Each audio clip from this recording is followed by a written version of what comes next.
it's remarkably refreshing. Yeah.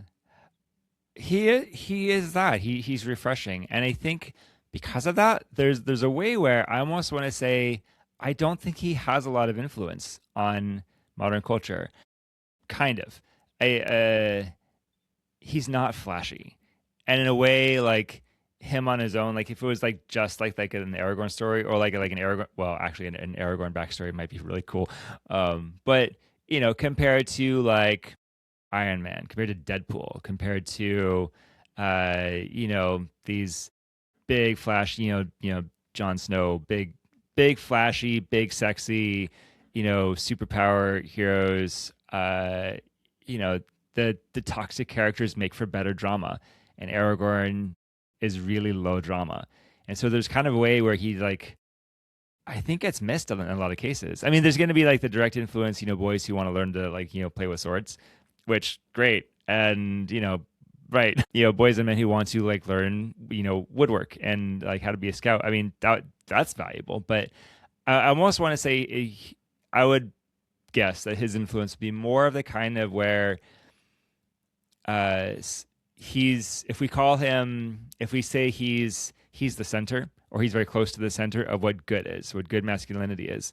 A lot of people, a lot of society has a tendency to devolve toward the margins, and we want to go to these like marginal characters, these fractal characters that just like don't fit anything, that break the types because they're interesting, they're novel, and we like the novelty. But we can't really live on the margins. We can't stay there.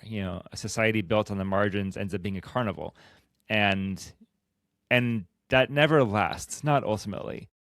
Ultimately, there is for us too a return to the king, or a return to what is good, or at least we get a sense at some point, if we're open to it, of I hit a bottom somewhere. I hit a rock bottom. I hit a point of chaos, unmanageability. Something's missing. I need to find my way back home.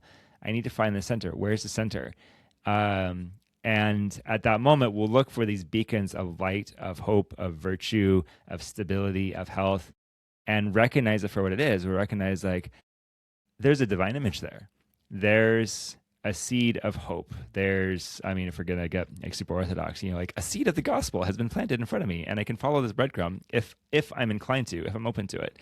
And I would venture to say Aragorn's influence it will be more like that. There will be a time when people wake up to like all of these like Deadpool characters are kind of cheap and shallow and just more violent fluff. And Star-Lord fits in that category too. Yeah. Great soundtrack aside, at some point we get tired of that and want to grow up and want to connect with like a real person. We just alienated all the Deadpool fans, all the Iron Man. No, I'm totally kidding. You're dead on. I mean, I think it's correct, but go for it, Bob. I think to put it succinctly, the thing I thought of as you're going through this is you can't go to Target and buy Aragorn merch off the shelf. Like it's just, I mean, 25 years on, it's not there. I mean, there's stuff you can still buy related to Lord of the Rings, but you have to seek it out. It's like for a group of people in the know, where so much of this other stuff is marketed to us and repackaged and repurposed and sent out and amplified. So I think he has a lasting cultural merit, 100%. But I think I agree with your take that in the broader culture, man, if more people, gosh, this is going to sound like seed of the gospel in your, like, as you put it, if more people knew about Aragorn, the world might be a better place. It's a weird way to look at it, but it's not to put it in like, gosh, what's that word? Like when you're being rude to Orthodox religion, blasphemous. That's what it is. Yeah. Not into put it in blasphemous terms. Wow. Thanks, brain. You did a great job.